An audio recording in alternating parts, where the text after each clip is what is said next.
Kahit pa papanood to ni Bongbong Marcos, si Sir Bongbong Marcos, Sir President, pakinggan mo tong sasabihin ko, Sir. Isa akong pulis ng Pilipinas, pero hindi ako sang-ayon sa ginagawa mo, Sir. Di ba? Hindi ako sang-ayon sa'yo. Kahit ano pang sabihin mo, Sir, hindi ako susunod sa'yo. Kasi hindi mo naman ako pulis eh. Bakit? Pulis mo ba ako? Pinapasahuran mo ba ako, Sir? Hindi.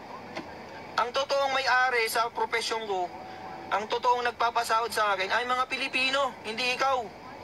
Presidente ka lang ng Pilipinas, pati nga ikaw, pinapasahuran namin eh. Sumasahod ka dahil sa pera ng Pilipino. Kaya isa ka rin, katulad ka rin namin nasa serbisyo publiko. Pare-pareho tayo, Sir. Hindi ka commander-in-chief lang dyan. Ikaw ay isang public servant. Di ba? Public servant ka. Dapat magtrabaho ka rin. Ng pulis, para hindi tayo maging kakampi ng mga tiwaling opisyal. Tayo dapat, nasa gitna lang tayo, mga kasama. Nasa gitna lang tayo. Hindi pwedeng dahil presidente natin siya na yung susunundan natin. Hindi pwedeng dahil presidente natin siya na yung susundin natin sa lahat ng bagay. Hindi po pwede yun. Partisan ang tawag doon. Hindi porke presidente ka, susundin kita. Ano ka? Sino ka ba? Para sundin ko. Tama ka ba? Ang tanong, nasa tama ka ba? Para sundin kita. Di ba? Sabi ko nga ulit sa inyo, kahit presidente ka pa ng Pilipinas, kung mali yung utos mo sa akin, hindi kita susundin. Sino ka ba para sundin ko? Di ba? Hindi porke opisyal ka ng isang organisasyon, may karapatan ka ng mangupal-ngupal dyan ng mas mababa sa'yo. Alam mo yung tinatawag na self-respect or anong tawag dun? Dignity. Alam mo yung dignity ng isang empleyado? Dapat hindi mo inaapakan yun. Hindi porke mas mababa sa'yo, aapak-apakan mo na lang yung dignidad niya. Hindi po pwede yan kahit ikaw pa yung presidente ng Pilipinas, kahit ikaw pa yung pinakamayamang tao sa buong mundo, hindi mo pwedeng apak-apakan yung dignidad ko bilang tao, tandaan mo yan. Kahit sino ka pa. Diba? Kahit sino ka pang tao kang yan, kung inapak-apakan mo yung dignidad ko, magkamatayan na tayo. Huwag na kayong matakot dyan, mag-comment lang kayo ng kung naiisip nyo yung naiisip ko. Pag sinabi ni Chief PNP na ganito, pag nagsasyabu ka, hindi ibig sabihin masamang tao ka na. Pwedeng pampawala ng pagod at puyat lang yan. Yan ang sabi niya. Anong unang papasok sa isip mo bilang taong nakarinig sa sinabi niya? Alam niyo yung ibig kong sabihin dun eh. Alam niyo yung ibig sabihin dun eh. Natatakot lang kayong mag-comment kasi baka ma-screenshot nila. Di ba? Yun, natatakot kasi kayo mag-comment. Natatakot kayong mag-comment. Ako rin natatakot magsabi. Joke lang. Okay, ang unang papasok kasi sa isip mo kapag ganun, di ba? Alam nyo na yun. Okay, wag na nating sabihin. Wag nyo nang i-comment. Wag ko na lang din sabihin para wala tayong linalabag na batas. Kapag sinabi ni Chief PNP na pag nagsasyabu ka, hindi ka masamang tao. Hindi ibig sabihin masamang tao ka. Pwedeng pampawala lang ng antok at pagod yan. Meron tayong naiisip. Pare-pareho tayo ng iniisip ngayon. Meron tayong iniisip ngayon na pare-pareho tayo ng iniisip. Na ibig sabihin na hindi niya sinabi. Merong isang bagay niyang sinabi or merong ibig sabihin yung sinabi niya pero hindi niya literal na sinabi. Alam niyo na yun. At alam ko na rin yun. Okay? Huwag na lang nating sabihin para hindi tayo makasuhan ng libel. Okay? Sa isip na lang lahat. Okay? Sa isip na lang lahat tayo. Okay? Okay, nag-agree tayo doon sa isip natin. Okay. Ganun ba yon? Tama ba yung sinabi niyang yun? Tama ba yung nasa isip natin? Siyempre mali. Coming from the Chief PNP yun, ha? Coming from the Chief PNP, pinakamataas na posisyon sa PNP. Sasabihin niya yon.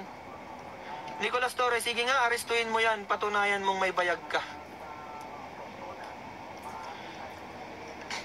Ito, ano to eh? Ano tawag dito? May basher tayo dito, sabi niya, oh. Sige nga, arestuin mo nga yan, patunayan mong may bayag ka. Paano ko aarestuin si Sir Torre? Wala naman siyang warrant of arrest, eh. Diba? Bigyan mo ako, ikaw, Rom Rueda. Bigyan mo ako ng warrant of arrest ni Sir Torre, ako ang aaresto sa kanya. Yan yung hamon ko sa'yo, sige. Pag nabigyan mo ako ng warrant of arrest, kahit sino pang tao yan, arestuin ko yan. Basta merong warrant of arrest, ha? Valid warrant of arrest, ha? Pirmado ng judge yan, ng isang korte dapat. Hindi yung gawa-gawa lang sa rekto, ha? Dapat pirmado yan ng isang judge, ng isang korte. Para matawag nating warrant of arrest. Ikaw, Rom Rueda, kala mo naman kung marunong ka talaga. Hindi ko pwedeng arestuin si Sir Torre kasi nga, wala naman siyang warrant of arrest. Naintindihan mo ba? Nakikinig ka ba? Or bangag ka? Bangag ka siguro kasi hindi mo maintindihan yung sinasabi ko. Kanina pa ako nagsasabi dito eh. Diba?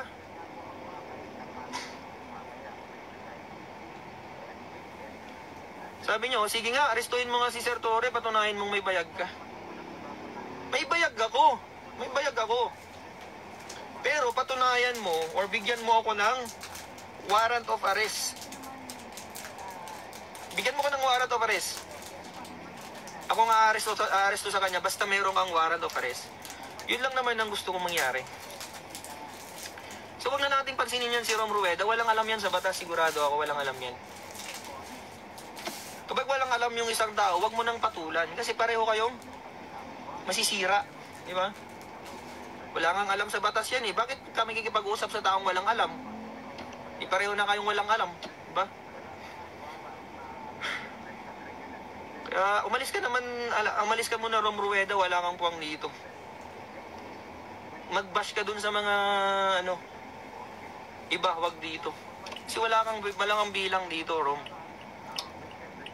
Okay.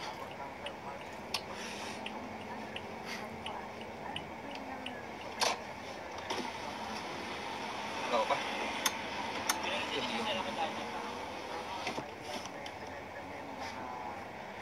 Okay. Oh, ilang minutes na nakakaraan. Mamaya na lang ulit tayo mag-usap mga kasama. Basta nasabi ko na yung mga importanteng bagay na kailangan yung malaman at kailangan yung pag-isipan. Huwag kayong matakot magsalita. Ano ba kayo? Mga pulis tayo mga kasama. Mga pulis tayo, hindi tayo pulis ng kung sino. Pulis tayo ng Pilipinas. Hindi pulis tayo ni Bongbong. Hindi tayo pulis ni Duterte. Lagi niyong isipin yan. Walang may hawak sa atin. Walang may hawak sa atin. Pulis tayo ng Pilipino. Pulis tayo ng mga Pilipino. Hindi tayo pulis ni Bongbong Marcos. Hindi tayo pulis nila Duterte. Pulis tayo ng mga Pilipino na umaasa sa atin na ipagtatanggol natin sila sa mga taong walang kwenta. Di ba?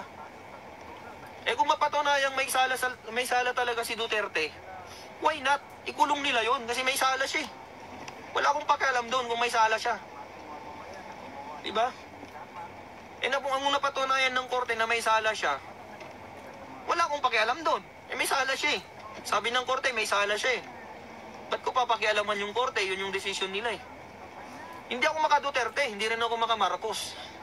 Basta akin lang, doon ako sa tama. Kung si Marcos naman yung may problema, kung si Marcos naman yung mapatunayang nagkasala, edi arestuhin ko rin siya. Diba? Napakasimple yung trabaho ng pulis. Mag-aresto ng mga taong akusado. Yun lang yun. Hindi ko naman ipinagtatanggol si Duterte dahil maka-Duterte ako eh. Ipinagtatanggol ko si Duterte kasi mali yung pagka-aresto sa kanya. At mali yung pag-condone natin sa ICC. The condonation of ICC in the Philippines is unlawful. O, sabihin ko na sa inyo, unlawful. Kasi, bakit? Wala na tayo sa kanila. Kumalas na nga tayo sa kanila eh. So anything na sinasabi nila sa atin, wala na tayong pakialam doon. Pero dahil kinondon natin sila, kinondon natin yung jurisdiction ng ICC sa Pilipinas, meron sila ngayong karapatan sa atin na litisin si Duterte kasi pinayagan ni Bongbong. Pero it's already unlawful. It's unlawful. Wala na nga eh. Wala na nga siya. Ano yun? Retrospective effect? Baga, kumalas ka na sa isang relasyon. Kumalas ka na sa isang relasyon, tapos, anong gusto niya? Irereklamo ka pa niya nung nasa relasyon ka pa. Di ba, nung kayo pa, parang gusto niya, nangyari, gusto ng ex mo, irereklamo ka daw ng ex mo. Ang reklamo niya, hindi ka daw nagbayad ng utang niya, utang mo sa kanya nung kayo pa. Eh ngayon, wala na kayo. So, anong gusto niyang mangyari? Gusto ka daw niyang kasuhan. Pwede yun. Pwede naman yun. Kasuhan ka niya sa Pilipinas. Pwede ka niyang kasuhan sa Pilipinas, huwag sa international court. Pero, kasi wala na siyang jurisdiction sa atin. Meron tayong korte sa Pilipinas eh. Bakit pa tayo kailangan ng ibang korte para maglitis ng mga kaso sa Pilipinas? Di ba? Anong kwenta ng mga korte sa Pilipinas kung hindi naman nila malitis yung kaso ni Duterte? Anong kwenta nila? Okay, shoutout sa mga korte sa Pilipinas. Anong silbi nyo kung hindi nyo kayang lutasin yung problema ni Duterte? Bakit kailangan pa ng international court para litisin yung problema ni Duterte? Bakit pa kayo nandadamay ng mga banyagan di marunong magtagalog? Di marunong mag-English man lang? Di ba? Di nga sila marunong mag-English eh. Paano tayo maniniwala sa mga judge na yan? English lang, di pa nila alam. International language, di nila alam. Paano nila maiintindihan yung batas? Kung hindi nila maintindihan yung English language. Di ba? Mga bangag din siguro yan eh. Sigurado kung mga bagag din yan eh. Yung mga judge sa ICC. Itsura pa lang nila, mga bangag na eh, no? English language, judge ka, hindi mo alam. Anong klaseng judge ka? Kailangan pa ng translator? Ano ba yan? Ay, anong nangyayari sa mundo? Ang gulo-gulo nyo. Basta, nasabi ko na lahat ng mga gusto kong sabihin, mga kasama. Bahala na kayo. Ipapanood nyo to kay Bongbong, kay Chief PNP, kay General Torre, kay Jean Fajardo. Kahit sino pang makakita niyan, kahit sino pang makarinig nitong sinasabi ko, kahit sino pang makakita tong video na to, tatayuan ko yan. Sabihin ko sa inyo. Tatayuan ko yan. Sabihin ko, ako lahat nagsabi niyan. And then, this is the end of this video. This is the end of this video. Kasi nasabi ko na lahat ng mga gusto kong sabihin eh. So sana may mga natutunan kayo at sana may mga naintindihan kayo sa mga sinabi ko at sana nauunawaan ko yung point. Nauunawaan nyo yung point ko.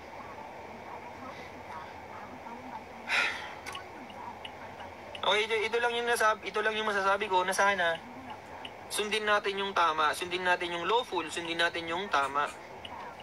Kahit sa anong bagay yan, kahit sa anong bagay sa Pilipinas, sa simpleng bagay, kahit simpleng bagay lang sa pamilya, sa trabaho, sa kahit anong bagay. Basta sundin lang natin yung tama. Kung ano yung tama, dun lang tayo. At wag nating ibebenta yung mga prinsipyo natin. Kasi yun na lang yung pinanghahawakan natin bilang tao. Kaya kahit anong sabihin natin, hindi nila pinapakinggan, hindi nila pinapakialaman. Kasi lowest mammal na tayo. Pero di nila alam na yung lowest mammal na yan, wala ding pakialam sa kanila. Diba? That's the irony. That's the irony of the organization. Kung yung pinakamataas walang pakialam sa pinakamababa, yung pinakamababa naman walang pakialam sa pinakamataas. Tandaan nyo yan. Diba? Kaya kahit anong sabihin natin, Wala silang pakialam. Kasi anong boses natin? Lowest mamal tayo eh. Hindi sulitin na natin. Habang wala silang pakialam sa atin, buga lang tayo ng buga. Di ba? Yun yung point. Ang tagal ko nang nagsasalita dito, ang tagal ko nang bumabatikos sa organisasyon natin. Hanggang ngayon wala pa naman akong notice. Wala pa naman akong notice to report sa krami. Para magharap sana kami ni Chief PNP, ni BBM. Di ba? Wala naman eh. Kaya sige lang. Sabihin nyo na lahat ng gusto nyong sabihin. Sabihin na natin lahat mga kasama habang hindi nila naririnig.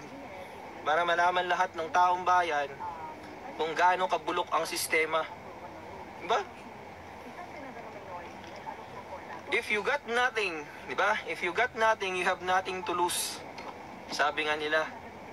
Ako, patrolman pa lang ako. But, ano lang kung patrolman ako. Wala akong pakialam kasi kahit anong gawin nila, wala din naman mawawala sa akin. I have nothing, di ba? I've got nothing. I have nothing to lose. Pero sila, mga general sila, they have everything. They've got everything. Kung magkakamali sila, they will lose everything. Di ba? Yun yung lamang natin. Yun yung lamang natin mga kasama. If you got nothing, you have nothing to lose. Kaya sige lang, bembangin natin sila para marinig nila yung mga hinaing natin. Kasi mababa lang tayo eh. Hindi nila tayo naririnig.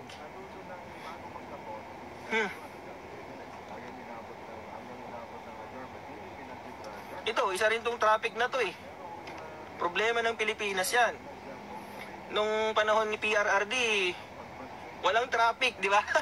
Alam niyo yan, ng 2019, 2020, 2021. Alam niyo kung bakit? Walang traffic noon. Siyempre, may pandemic noon. Di ba? May pandemic kasi noon eh. Siyempre, walang traffic. Doon magaling si PRRD. Pinagkaroon niya ng pandemic sa Pilipinas. Alam niyo, plinano niya talaga yun eh. Para tumahimik ang Pilipinas, magkaroon ng reset. Kaya timing din talaga na nagkaroon ng pandemic nung panahon ni Duterte. Tumahimik kasi nawala ang traffic. Nawala ang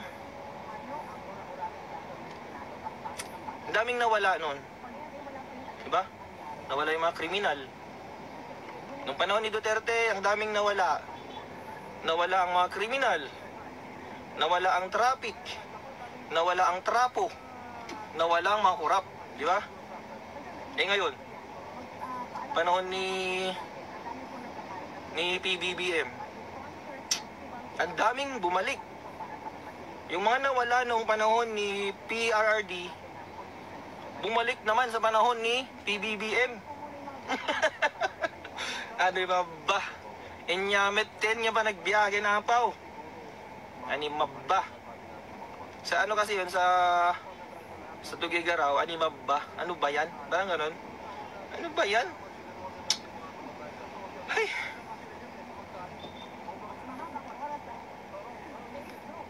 Shout out sa lahat ng mga nanonood. Shout out sa lahat ng mga sinaglawin dyan, mga classmate yung nanonood. Kumusta kayo? I-comment nyo yung mga gusto nyo sabihin sa PNP.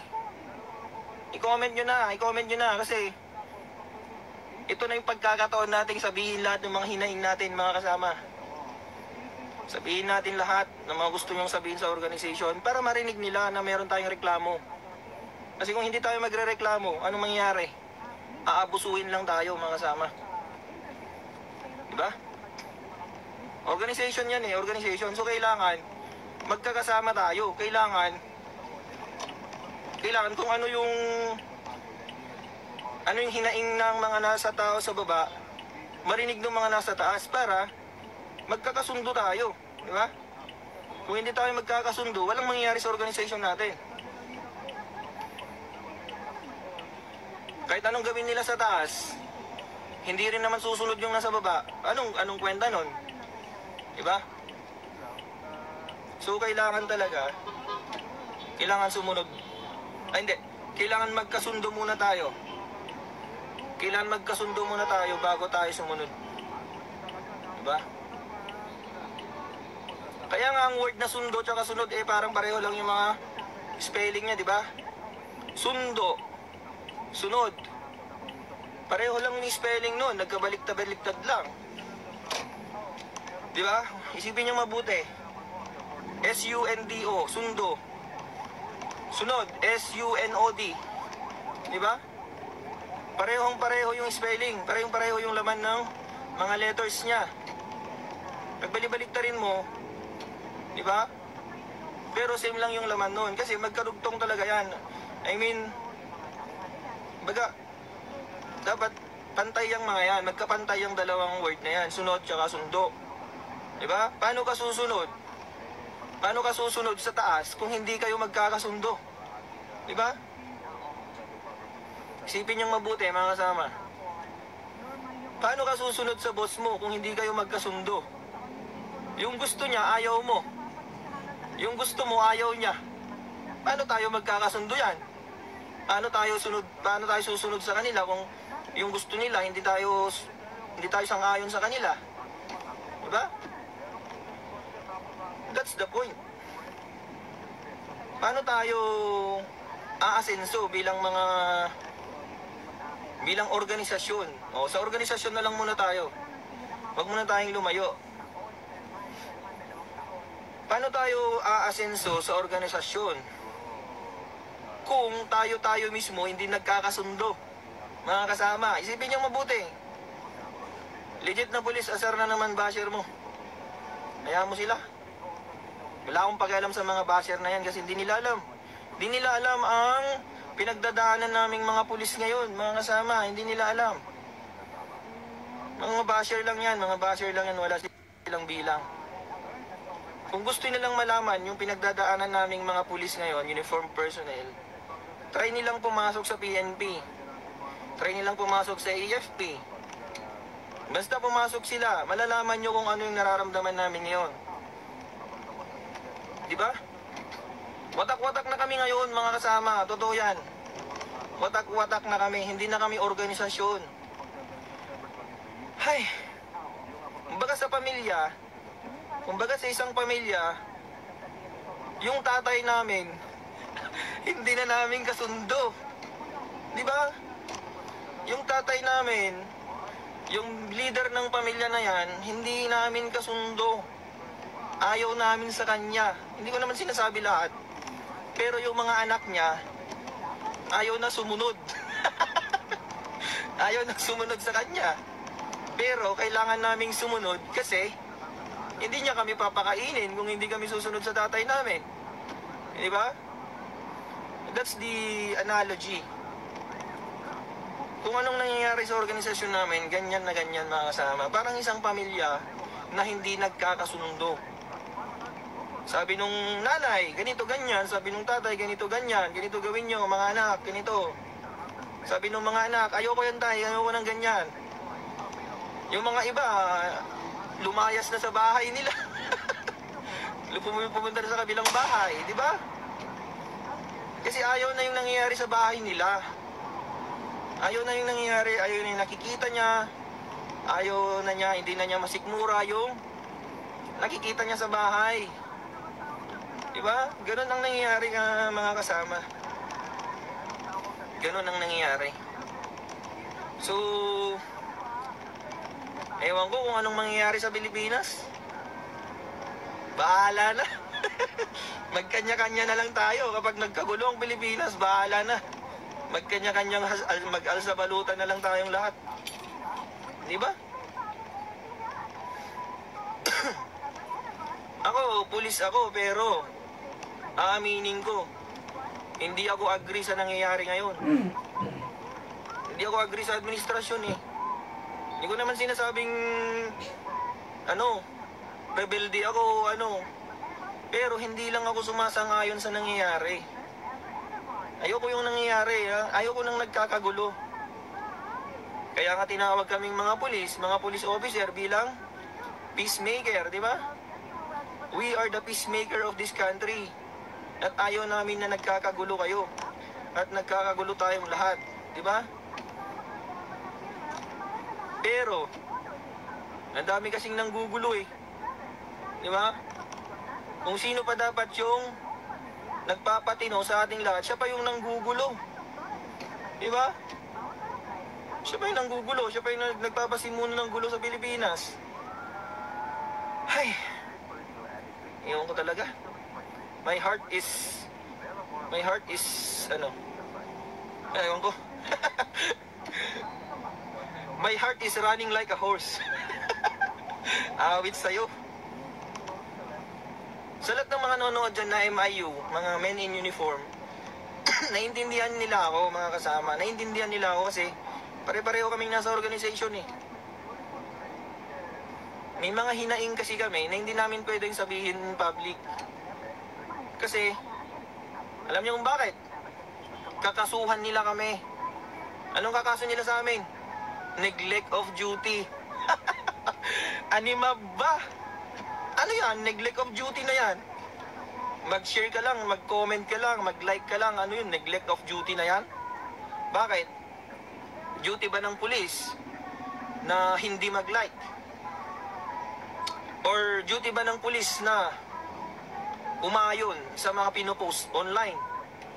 Duty ba ng pulis na hindi umayon sa mga pinopost online? Di ba? Hindi duty ng pulis yan, mga kasama. Hindi duty ng pulis na mag-monitor ng mga post online. Hindi namin duty yan. Ang duty namin is to enforce the law. Yun lang ang ano namin, yun lang ang trabaho namin. Is to enforce the law. Because we are the law enforcer. Bakit? Pag-i-enforce ba ng law? Pag-i-enforce ba ng batas yung pagmo-monitor or pag-share, pagla-like namin sa Facebook? Hindi namin yung trabaho. Pero hindi naman sinasabi sa batas na bawal yun. Wala naman nagsasabi sa batas na bawal yun, mga kasama. Pulis ako. Pwede akong mag-share, mag-like, mag-comment online bilang Pilipino.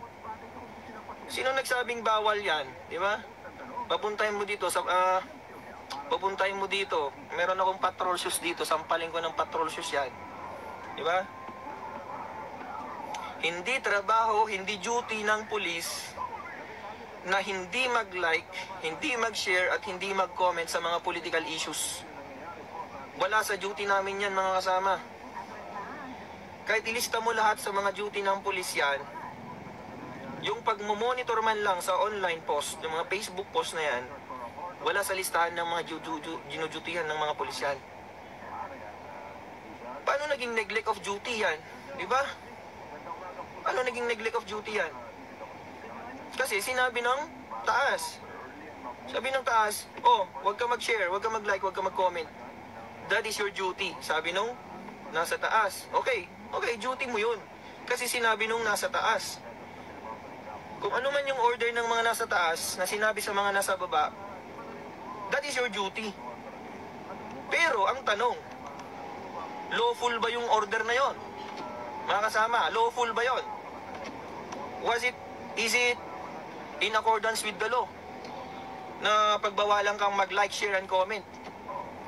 Di ba? In accordance with the law ba yung ginagawa nila? Siyempre, hindi. It's definitely unlawful. Di ba? Bawal yan. Kasi nga, fundamental right ng Pilipino, kahit sinong Pilipino, na magkaroon ng right to freedom of expression, right to freedom of speech, na sinasabi. Alam nyo yun, mga general yung mga yan, mga general, matataas na official mga yan, di nila alam ang Constitution. Putik na yan, gagawa sila ng memorandum circular na, bawal daw mag-like, mag-comment, mag-share. Para saan? Para hindi natin suportahan si Duterte. Putik. Anong gusto nila? Sila lang ang bida, sila lang yung gustong masuportahan ng mga pulis, ng mga sundalo. Di ba? Yun yung gusto kasi nilang mangyari. Ayaw nilang suportahan natin yung Duterte. Kahit ang gusto nating suportahan, yung mga Duterte, gusto nila yung mga Marcos, ang gusto nilang suportahan natin. Paano mo susuportahan yung taong ayaw mo? Di ba? Alangan naman nakokontrolin nila yung utak natin. Alangan naman nakokontrolin nila yung isip natin, mga kasama. Hay, alam nyo yan, ang tawag dyan is grave coercion. May kaso yan, yung sinasabi nila na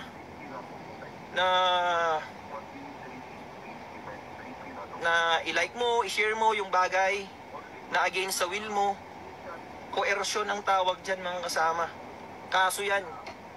Yung pipilitin kang gawin yung isang bagay na against sa will mo, against sa gusto mo, that is coercion.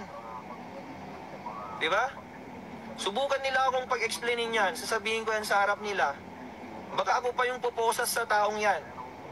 O papalike niya yung isang bagay, ipapashare niya yung isang bagay na ayaw ko. Tapos gusto niya, huwag akong mag-share, huwag akong mag-like ng mga gusto kong post. Sige, subukan niya lang. Subukan lang ng kahit sino. Napigilan ako sa gusto ko, at saka pigilan niya ako sa mga ayaw ko. Or pilitin niya ako sa mga ayaw ko. Wasasan ko yan, kahit sino pa yan. That is considered coercion. Diba? Nasa batas yan, bawal yan eh. Tagapagpatupad kayo ng batas. Tagapagpatupad tayo ng batas, tapos tayo yung magbabiolate ng batas na yan. Diba? Constitution pa lang, wala na. Constitutional right pa lang, wala na, mga kasama. Diba? Constitution. It's the right to freedom of expression. Freedom of speech, mga kasama. Kahit anong batas, kahit anong memorandum, kahit anong order yan, kung hindi sang-ayon sa mga Constitution, that's considered void and invalid. From the beginning and from the start and the beginning. Awit sa inyo, mga sir. Mga general pa kayong tinuringan, di nyo alam ang Constitution. Lecturean ko kayong lahat dyan eh. Diba? Ayan yung marinig nila to. Ayan yung ipanood nyo nga sa kanila to. Patrolman ang magle-lecture sa kanila. Tingnan natin. Ha? Siya ka. Lecturean natin sila ng mga constitutional right. Para hindi naman nila binabiolate, para naman irespeto nila yung mga rights natin. Butik. Pulis ka, general ka, mga pinuno ka ng organisasyon, di mo alam yan. Animab ba? Oh, yung puso ko talaga eh. Oh, kita na yung mukha ko ngayon. Nagpapakita na ako sa camera. Para malaman nila na ako yung nagsasalita sa likod nito. Sa harap nito. Dati, sa likod ng camera lang ako nakatago eh. Boses ko lang yung naririnig nyo. Pero ngayon, sa harap ng camera na. Kasi, nandyan yung pangalan ko. Ibig sabihin, kahit ipatawag ako sa Krame, kahit ipatawag ako sa Malacanang, kaya kong tayuan yung sinasabi ko, mga kasama. Tayuan ko yan, parang vigil lang yan. Parang vigil lang yan na tumatayo. Tayuan ko lang yan. Sinabi mo ba yan? Sabihin na, tanungin nila sa akin, oh, sinabi mo yan, patrolman. Yes, sir. Ako pong may sabi lahat niyan, nasa video na yan. Kita nyo ba naman yung mukha ko dyan, ang pangit ng mukha na yan? Yung pangit na mukha na yan, yung nagsasabi niyan. Sabihin ko doon. Diba? Naihi daw yung kasama ko. Wait lang ha. Ay, so ko na sabihin. So, Diyos ko Lord. Diba? O, siya ka na doon. Female. Oo, baka... O, sige. Sige, siya ka na. Mag-usap lang kami ng mga kasama ko dito. Gina G? Ang ina, pag-explainin nila ako. Hanggang ngayon, wala pa naman akong na-receive na order to explain. Ilang araw na akong ganito.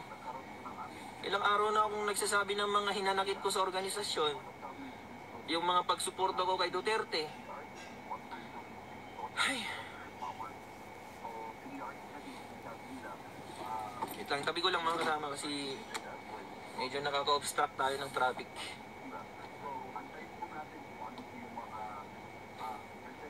Wait lang mga kasama, CR lang ako ha. Mag-CR lang ako, babalikan ko kayo. Huwag nyo nang patayin yung live, balik saglit lang naman ako. Ihi lang ako, wait lang.